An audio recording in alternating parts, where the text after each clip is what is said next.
महंगाई बड़ी ज़ोर की हो गई, गरीब आदमी की आजमाइश बढ़ गई। हमेशा महंगाई से गरीब लोग मुतासिर होते हैं। अमीरों की तो चीज़ें महंगी हो जाती हैं, वो तो सिंगल उन्होंने जमा की होती हैं, महंगी होती हैं तो डबल में बेचते हैं। गरीब पिसता है। लेकिन दुख की बात यह है कि हम एक दूसरे का साथ नहीं देते। मकरूज ज़हनी अज़ियत का शिकार है। 3 दिन है ना ईद के, तो एक जोड़े से भी गुजारे जा सकते हैं। हमने इस ईद पे कोशिश करनी है कि हमारी गली में, हमारे मोहल्ले में, हमारे दाएं बाएं थोड़ा सफ़र करें, बच्चों को देखें, सरकारी स्कूल से निकलते बच्चों को देखें, मसाजिद मदारस से निकलते बच्चों को देखें। हम ना एक एक दो दो का साथ दें। ये जितनी सियासी जमातें काम कर रही हैं, जिनकी हुकूमत थी, जिनकी है, पता नहीं कल किसकी आएगी। मैं तो ज़ाती तौर पर इनसे पूरा मायूस हूँ। मुझे तो नहीं लगता कि जितने लोग आज तक हुकूमत कर चुके हैं, बार बार आते हैं या पिछली हुकूमत गई है, इनके पास कोई प्लान ही नहीं है। ये तो बेचारे एक दूसरे की टांगें खींचने के अलावा ना कुछ कर सके हैं, ना उम्मीद है कुछ करेंगे। लेकिन गरीब की तकलीफ़ बढ़ गई है। मेरे पास 20 लोग आते हैं, आते तो वो दुआ का कहने हैं, आते तो सिर्फ ये बताने हैं कि इस मुश्किल में हूँ, दुआ करना। लेकिन दोस्तों, लोगों की बातें सुन के बड़ी तकलीफ़ होती है। हम क्या किसी की मदद कर सकते हैं? हमारे लिए तो मदारस चलाने मुश्किल हैं, लेकिन लोग अज़ियत का शिकार हैं। ज़हनी कर्ब के नीचे लोग आ गए। इतनी बड़ी अज़ियतें खड़ी कर दी गई हैं। थोड़ा थोड़ा देखो, 2 का खाना 3 भी तो खा ही सकते हैं ना, 3 का खाना 4 भी तो खा ही सकते हैं ना। मेरे महबूब ने हमें ये नहीं कहा था ज़्यादा गोश्त पकाना, बल्कि रसूल पाक ने तो रंग ही बड़ा सादा दिया है। करीम ने फरमाया, आयशा शोरबा ज़रा ज़्यादा कर लो, पड़ोसियों को भी सालन दे देंगे। थोड़ा शोरबा ज़्यादा कर लो, इसी को बढ़ा लो, थोड़ा शोरबा बढ़ा लें, थोड़ा थोड़ा एक दूसरे की मदद करें, दस्त शफ़क़त रखें। गलियों में सुनसान लोग, अब तो लोग एक दूसरे से दुख भी नहीं कहते, वो कहते हैं देना किसी ने है कुछ नहीं, और तमाशा अलग से बन जाएगा। दोस्तों, हमने खुद एक दूसरे का हाथ बटाना है। जो लोग साहिब सरवत हैं, देखो, एक ही बाप की औलाद होती है, एक को अल्लाह बड़ा नवाज देता है, 2-3 कमज़ोर रह जाते हैं। उसको चाहिए वो दूसरों पे दस्ते शफ़क़त रखे। एक गली में सारे लोग एक ही कबीले के, एक ही इलाके के, एक आगे निकल गया है, उसे चाहिए वो दूसरों का ख्याल करे। ये ज़रूरी नहीं कि सामने वाला आपका शुक्रिया भी अदा करे। हज़रत आयशा सिद्दीक़ा रज़ी अल्लाह ताला अन्हा, अम्मा जी एक कनीज़ रखी हुई थी, हज़रत उस्मान गनी ने दी थी कि आपकी खिदमत करेंगी। तो वो कनीज़ कहती है कि अम्मा जी तो मेरी भी रोटियां पका देती थी, वो तो मेरे लिए भी खाने का एहतमाम कर देती थी। लेकिन कोई दरवाज़े पे अगर मांगने आता तो हज़रत आयशा सिद्दीक़ा मुझे कहती इसे खैरात दे आओ। तो मैं कहती अम्मा जी ये काम तो लोग दौड़ के करते हैं और आप ये मुझे कह रही हैं मैं कर दूं? तो हज़रत आयशा फरमाती जब कोई बंदा किसी को देता है तो वो शुक्रिया अदा करता है। मैं चाहती हूँ वो शुक्रिया भी तेरा ही अदा कर जाए, मैंने जो अजर लेना है वो रब की बारगाह से लेना है। तो हमारे यहाँ कुछ लोग समझते हैं कि सखावत सिर्फ रमज़ान में ही करनी है, और रमज़ान में सवाब ज़्यादा है, वरना राशन वंडन वाले लोग को ईदों बाद भी भूख लग दीजिए, ईद के बाद भी उसी तरह ही गरीब के साथ पेट होता है, लेकिन तवज्जो नहीं। इल्म का लुग़वी माना जानने के होते हैं। इल्म हासिल किया जाता है किसी चीज़ की मारिफत को हासिल करने के लिए। जब हम कोई इल्म हासिल करते हैं तो हम ये चाहते हैं कि हमें उस चीज़ के नफ़ा और नुकसान का पता चल जाए। और जब हम दीनी इल्म हासिल करते हैं तो उसका मकसद ये होता है कि हमें रज़ाइल और खसाइल इन दोनों की खबर हो जाए। खैर क्या है, शर क्या है, उसमें तमीज़ का मलका हमें नसीब हो जाए। अच्छाई और बुराई खुलकर हमारे सामने वाज़े हो जाए, ये मकसूद होता है इल्म से। इल्म से, तालीम से मकसद ज़्यादा बातें करना नहीं होता। एक आदमी बहुत ज़्यादा बातें करता है तो शायद बड़ा आलिम है, एक शख्स बहुत ज़्यादा गुफ्तगू करता है तो उसके पास मालूमात ज़्यादा, ऐसा नहीं। बल्कि हज़रत अब्दुल्ला इब्न मसूद रज़ी अल्लाह ताला अन्हु से जब किसी ने पूछा था कि बड़ा आलिम कौन होता है, तो आप फरमाने लगे जो रब से ज़्यादा डरे वो बड़ा आलिम है। और दलील उन्होंने ये दी कि अल्लाह करीम ने कुरान मजीद में फ़रमाया है कि इन्नमा यख्शल्लाह मिन इबादिहिल उलमा, अल्लाह के बंदों में से जो आलिम हैं वो रब से डरते हैं। तो दीनी तालीम, उसकी मालूमात हासिल करने की कोशिश करें, सही करें। कुरान मजीद की एक आयत करीमा का कुछ हिस्सा जो मैंने तिलावत किया, उसमें अल्लाह करीम ने फ़रमाया अपने महबूब से, कहा वकुर रब्बि ज़िदनी इल्मा, ए महबूब आप मेरी बारगाह में ये दुआ मांगें, आप ये अर्ज़ करें कि ए रब मेरे इल्म में इजाफ़ा कर दे, ए मालिक मेरे इल्म में इजाफ़ा कर दे। बहुत सारी चीज़ें ऐसी होती हैं जिनकी ज़्यादती ठीक नहीं होती, वो ज़्यादा हो जाए तो नुकसान करती हैं, लेकिन इल्म एक ऐसी चीज़ है कि जिसके बारे में रब करीम ने कहा कि महबूब आप दुआ मांगें कि आपको ज़्यादा इल्म दिया जाए। और फिर इल्म एक ऐसी चीज़ है कि कोई भी आदमी ये दावा ना करे कि मैंने अब बड़ा हासिल कर लिया है, मेरी अब तकमील हो गई है, मैं अब मुकम्मल हो गया हूँ। जिनको अल्लाह ने गैब के ख़जानों की कुंजियाँ दी हैं ना, उनसे भी रब करीम ने कहा है कि महबूब आप दुआ करें कि मालिक मेरे इल्म में इजाफ़ा कर दे। तो जब वहाँ तक ये बात है तो फिर आम आदमी को भी चाहिए कि वो अपनी मालूमात में इजाफ़े का शौक़ पैदा करे। और तीसरी बात ये कि जो हुजूर के इल्म शरीफ पर बात करते हैं वो भी इस आयत से सीखें कि हुजूर का इल्म तो हर रोज़ रब उसमें इजाफ़ा फरमा रहा है, तो हर रोज़ इजाफ़ा हो रहा है। वलल आखिरतु खैरुल लका मिनल ऊला, हर रोज़ तरक्की हो रही है हुजूर के इल्म शरीफ की भी। तो हमारे यहाँ ज़्यादातर लोग बात इसलिए सीखते हैं कि मैं कोई कहीं से मसला सीखूँगा फिर जाके अपनी मस्जिद के इमाम को तंग करूँगा कि वहाँ तो मैं ये सुन के आया हूँ तो यहाँ ये काम क्यों नहीं होता।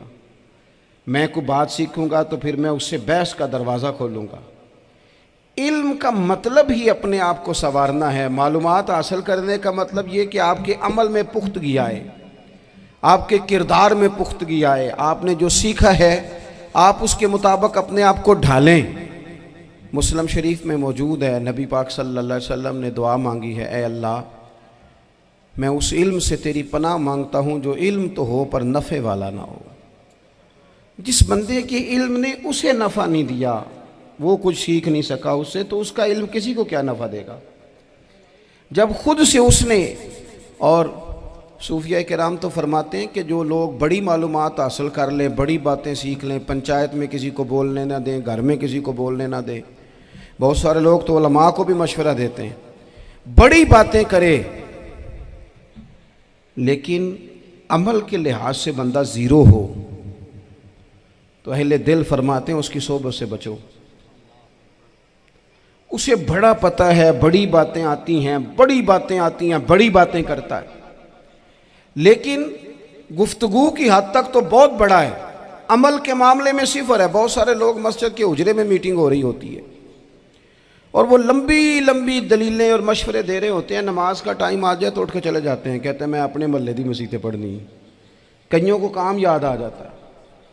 फरमाया कि शख्स के पास मालूमात बड़ी हों लेकिन अमल के मामले में बंदा ज़ीरो हो तो उसे बचना क्यों? इसलिए कि अगर पढ़ा लिखा आदमी बेअमल हो ना तो वो अपनी बेअमली पर भी दलीलें पेश करता है।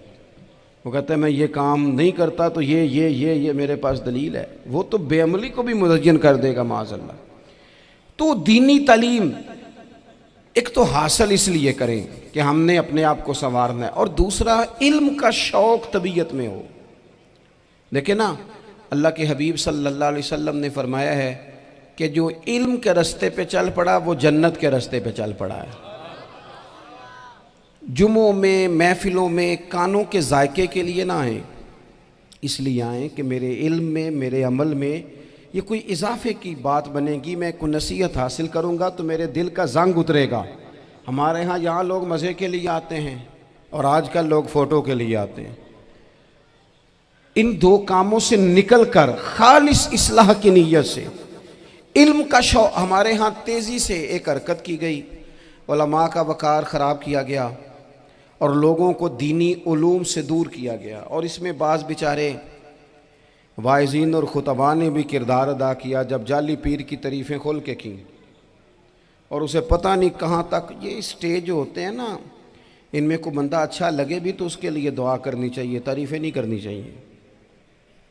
तारीफ़ें उसका कोई फ़ायदा नहीं है, उसको, उस बंदे को तो दुआ का फ़ायदा है। अगर आपको अच्छा लग रहा है तो उसे दुआ दें, उससे ज़्यादा कुछ नहीं करें। और हमारे यहाँ जनाब वो नकीबे महफिल बेचारे की शामत आ जाती है अगर तारीफ़ें थोड़ी करे तो, कहते हैं इन्हों तो ना ही नहीं लेना होंदा। वो भाई इसके नाम लेने से आपका कद ऊंचा होता है।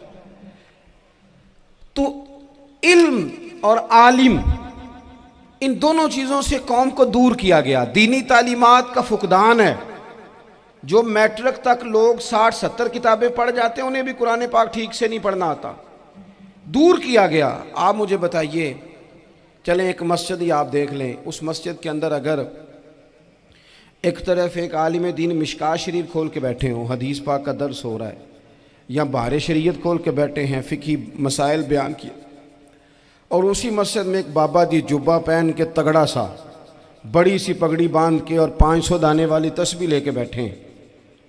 अब एक बंदा अंदर आता है तो वो किधर जाएगा, आलिम की तरफ के बाबा जी की तरफ? वो क्यों जा रहा है भला बाबा जी की तरफ? वो इसलिए कि हमने उसे ये बताया ही नहीं कि जिस तरह सुभान अल्लाह सुभान अल्लाह सुभान अल्लाह पढ़ना इबादत है ना, इसी तरह दाराबा दाराबा पढ़ना भी इबादत है। उसे हमने बताया नहीं कि जब तक इल्म के रास्ते में रहना भी इबादत है, जब तक उसे ये समझ नहीं ना आएगी कि जिस तरह वज़ाइफ की किताब पढ़ना इबादत है, इसी तरह मिशकात शरीफ पढ़ना भी इबादत है, हदीस बुखारी का दर्स लेना भी इबादत है, मुस्लिम शरीफ की अहादीस पर अपने असातिज़ा से बैठकर दुरूस पाना भी इबादत। जब तक ये पूरा मिजाज देखे ना, नबी पाक सल्लल्लाहु अलैहि वसल्लम ने फरमाया रात की एक घड़ी भर दीन सीख लेना सारी रात नफल पढ़ने से बेहतर है। अब हमें समझना चाहिए कि किताब पढ़ के भी बंदा रब रसूल तक पहुंच सकता है। किताब व सुन्नत रास्ता आसान करते हैं, लेकिन हमारे यहाँ क्या मिजाज दिया गया है, बाबा जी के पास चलो, ज़रूर जाएं बाबा जी अगर नेक हैं तो, मना कोई नहीं कर रहा, लेकिन जो सोच हमें हुजूर ने दी है हमने उसी की सोच के मुताबिक अपने मामलात को तरतीब देना है ना। अब एक बात मैंने आपसे पूछी और आपने कहा कौम सारी बाबा जी की तरफ जाएगी। हदीस पाक किस तरह है, अल्लाह के महबूब मस्जिद शरीफ में तशरीफ़ लाए, दोनों जानिब लोगों के हलके बने हुए हैं, लोग बैठे हुए हैं, एक हलके में लोग अल्लाह की याद कर रहे हैं, जिक्र हो रहा है, एक हलके में बैठ के एक आलिम किताब व सुन्नत का दर्स दे रहे हैं, एक सहाबी और बाकी सुन रहे हैं। ख़ास तवज्जो करें नौजवान मेरी बात पर, रसूल करीम सल्लल्लाहु अलैहि वसल्लम दोनों के बीच खड़े हो गए और करीम ने फरमाया दोनों महफिलें खैर की हैं, दोनों ही हलके खैर के हैं। और फिर हुजूर फरमाने लगे मुझे चूँकि रब ने उस्ताद बना के भेजा है, मैं चूँकि मुअल्लिम बन के आया हूँ, यतलु अलैकुम आयातिना व युज़क्कीकुम, मैं चूँकि किताब व सुन्नत की तालीम के लिए आया हूँ। ये लफ्ज़ कहते कहते हुजूर उस जमात में बैठ गए जो दीन पढ़ और पढ़ा रही थी।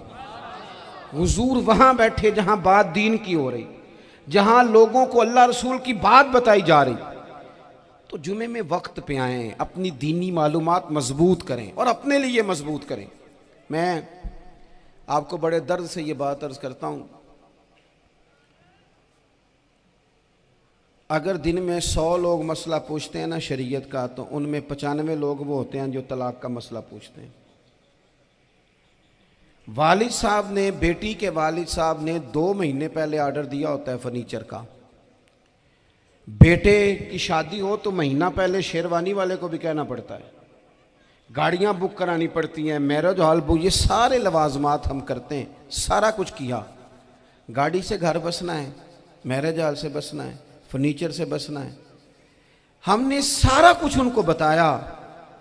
लेकिन काश 2 घंटे बच्ची किसी मुअल्लिमा के पास जाती, बच्चा किसी उस्ताद के पास जाता, निकाह तलाक के मसले भी सीखते। मैं दावे से कहता हूं अगर हमें पता चल जाए कि 3 तलाकें इकट्ठी नहीं देनी चाहिए, क्योंकि दे दें तो हो जाती हैं, अगर हमें समझ आ जाए कि नहीं देनी चाहिए, ये मसला बयान हो, और ये वाले मसले हम महफिलों में भी नहीं बयान कर सकते, इसलिए कि लोग कहेंगे मसला तो वो बयान करेंगे जिस पे नारे लगेंगे। आप कौम को ये क्या बता रहे हैं, ये तो छोटा आलिम बताता है माज़अल्लाह इस तरह की बातें, तो बड़ी बड़ी को नुक्ते की बात बताएं।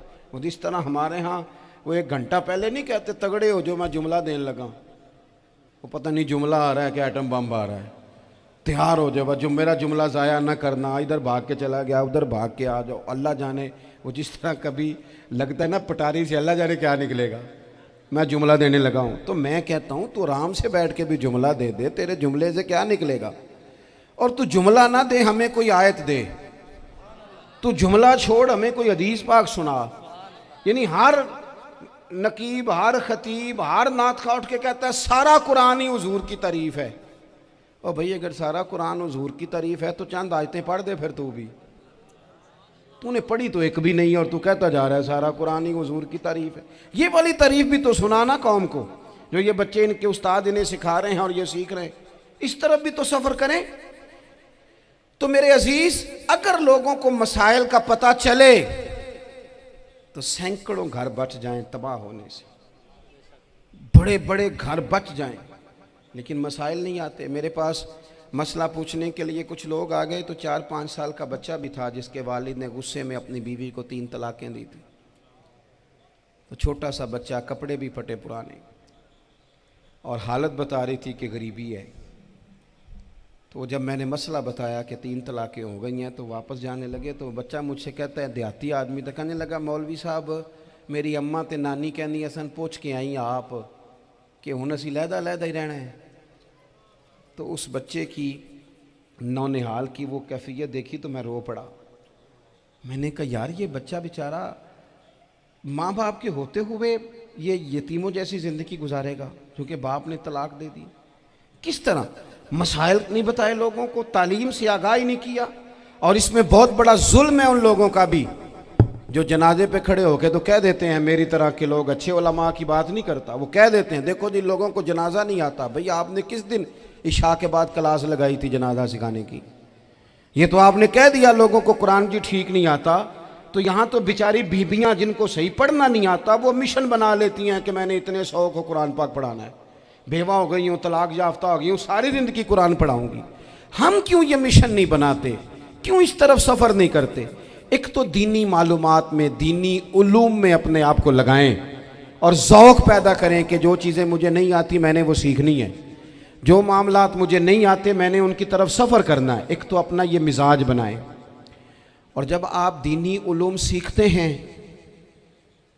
तो पता है कौन सा मंज़र कायम होता है, मंज़र वो बनता है कि हज़रत अबू हुरैरा भी दीन सीखा करते थे, हज़रत अब्दुल्ला इब्न उमर भी असहाबे सूफ़ा में रहा करते थे, हज़रत अनस बिन मालिक भी रहा करते थे।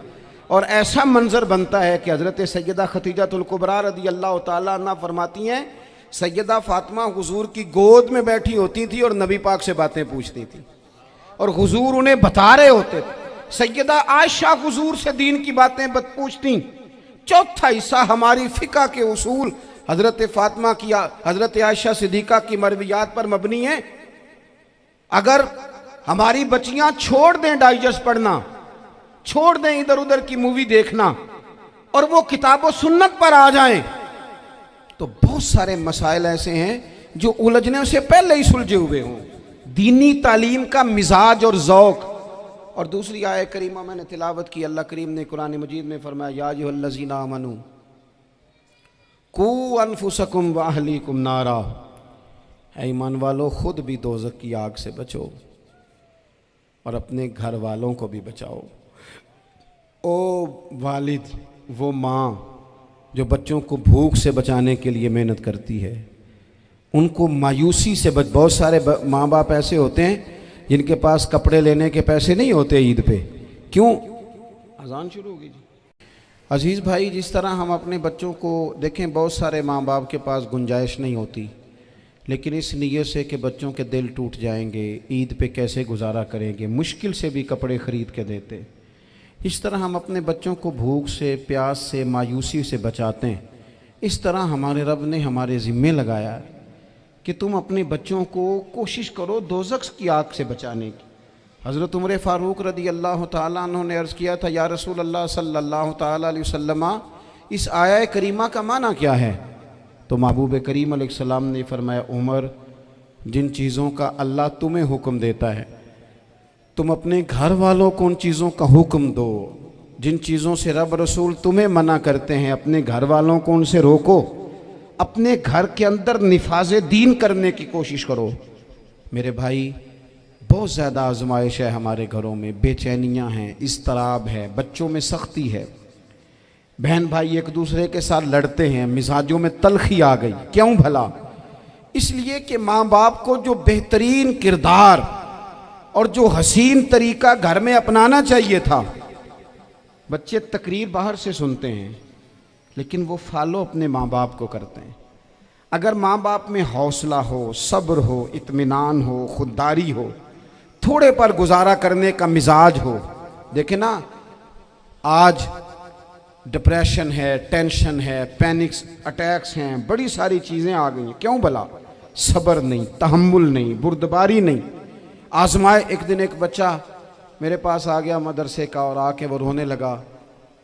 मेरे घर वाले कहने लगे खाना छोड़ दें, पहले इसकी बात सुन ले। मैंने कहा पुत्र क्या हुआ, किसी ने मारा है? किसी उस्ताद ने? कहने लगे नहीं हजरत, घर फ़ोन किया था तो मेरी अम्मा और अब्बा की लड़ाई हो रही है।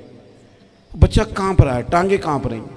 मैंने कहा क्या हो क्या गया तुम्हें पुत्र, लड़ाई हो रही है तो घरों में हो ही जाती है। कहने लगे नहीं, आपको पता नहीं, वो बड़ा सख्त लड़ते हैं।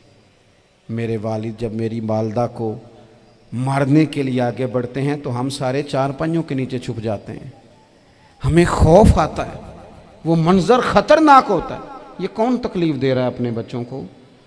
यहाँ बैठे हमारे यहाँ मीलों दूर रहते थे उसके घर वाले, तो वो तकलीफ में था, तो घर में क्या कैफियत होगी? अगर हौसला हो, सब्र हो, कनात हो, अल्लाह के दिए हुए थोड़े रिस्क पर हमें राजी रहना आता हो, हमारे घरों में सुकून आए, इत्मीनान आए।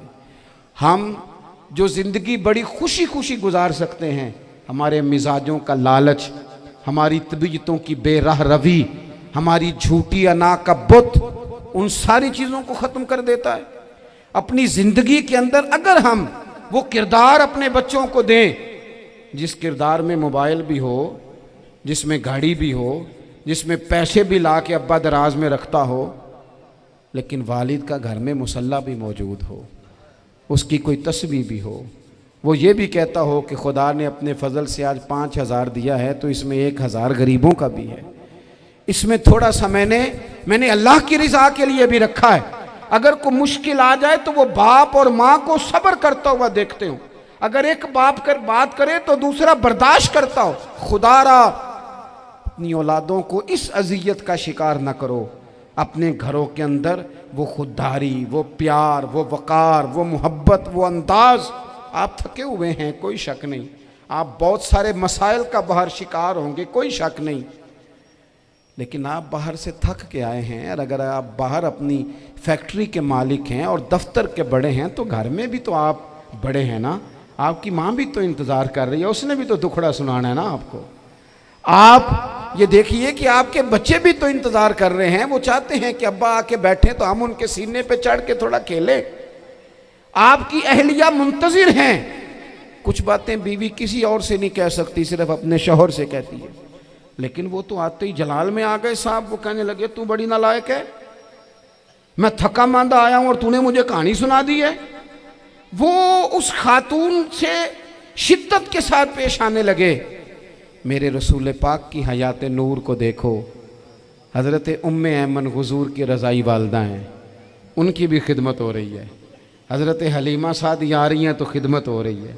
हज़रत अब्बास हुज़ूर के चचा हैं तो करीम फरमाते हैं मेरे चचा हैं बाप की जगह पे। हुज़ूर दोस्त अहबाब सहाबा ग़ुलामों सब के साथ प्यार कर रहे हैं। 9 अज़वाजे मुतहरात हैं घर के अंदर। और कैफियत ये है कि हुज़ूर सिर्फ उनकी ज़रूरतों का ही ख्याल नहीं करते, ख्वाहिशात का ही ख्याल नहीं करते, बल्कि मेरे करीम का तरीका ये है कि कोई बंदा आज बोल क्या रहा है, वो कहाँ खड़ा है, आज उसके जुमले किस तरह के हैं, उसका लहजा किस तरह का हो गया है और उसे ठीक कैसे करना है। महबूब इसका ख्याल फरमाते, तवज्जो करते। मैं कहता हूँ कि हम सबको शौक़ आया है आराम करने का। मैं सुबह 11 बजे से पहले अपने घर से निकल आया था और ये वक्त आ गया है और रात को खुदा जाने किस वक़्त घर पहुंचना है। कई दफ़ा कैफियत ये होती है कि गाड़ी से उतरते हैं तो फिर दिल करता है कि कोई उठा के चलाए ना कभी। इसके बावजूद बहुत सारे लोग नाराज़ रहते हैं कि हमसे मिल के नहीं गए, फ़ोटो नहीं खिंचवा के गए, फलानी जगह चाय नहीं पी के गए। ये तसलसल है।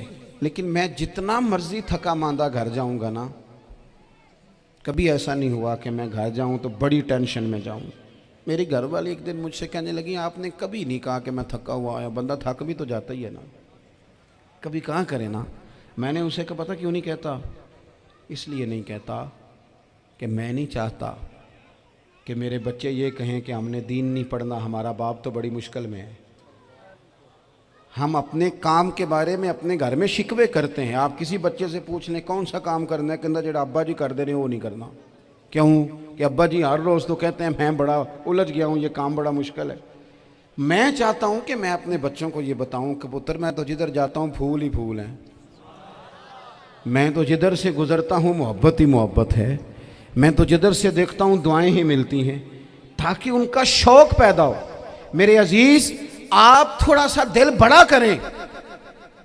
अगर आप एक की वजह से पूरा घर सुकून में आ जाता है तो आप दिल बड़ा क्यों नहीं करते? जगह ढूंढते हैं बस मुझे कोई तंग ना करे, कोई मेरी बाप माँ बदौलत को कोई परेशान ना करे। बुखारी शरीफ सुनिए, हज़रत आयशा सिद्दीक़ा रज़ी अल्लाह ताला अन्हा बैठी हैं। हुजूर फरमाने लगे, आयशा आज एक बात ना बताऊँ तुम्हें? या रसूलल्लाह बताइए। हुजूर फरमाने लगे, जब तुम मुझसे नाराज़ होती हो तब भी मुझे पता चल जाता है, और जब राज़ी होती हो फिर भी पता चल जाता है। तो हज़रत सैयद आयशा सिद्दीक़ा बात सुन के बड़ी खुश हुई। या रसूलल्लाह वो कैसे? हुजूर फरमाने लगे, कभी कभी तुम कसम उठाती हो। या रसूलल्लाह हाँ। फरमाया जब होती हो ना राज़ी खुश, तो फिर कहती हो मुझे रब्बे मोहम्मद की कसम सल्लल्लाहु अलैहि वसल्लम। फिर तुम मेरे नाम के साथ रब करीम का नाम मिला के कसम उठाती हो, रब्बे मोहम्मद की कसम। या रसूलल्लाह बिल्कुल ऐसे ही है। और फरमाया जब तुम्हारे दिल में कोई बात होती है ना,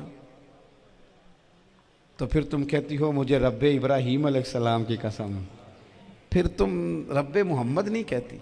ये बुखारी मुस्लिम में मौजूद है। हज़रत आयशा सिद्दीक़ा ने तो बात सुनी तो खिल गई तबीयत, कहने लगी करीम सदके जाऊँ, यहाँ तक ख्याल फरमाते हो? किसके जुमले कहाँ पहुँच गए, यहाँ तक ख्याल है? फरमाया मुझे पता चल जाता है कि तुम्हारी कैफियत क्या है, कहाँ खड़ी हो। ओ भाई, हम तो अपनी माँ का भी ख्याल नहीं रखते। हमारा बाप कहाँ बेचारा खड़ा है, वो तो इंतज़ार में था कि कोई 10 मिनट मेरे पास बैठेगा, तवज्जो ही नहीं, जज्बात का ख्याल ही नहीं।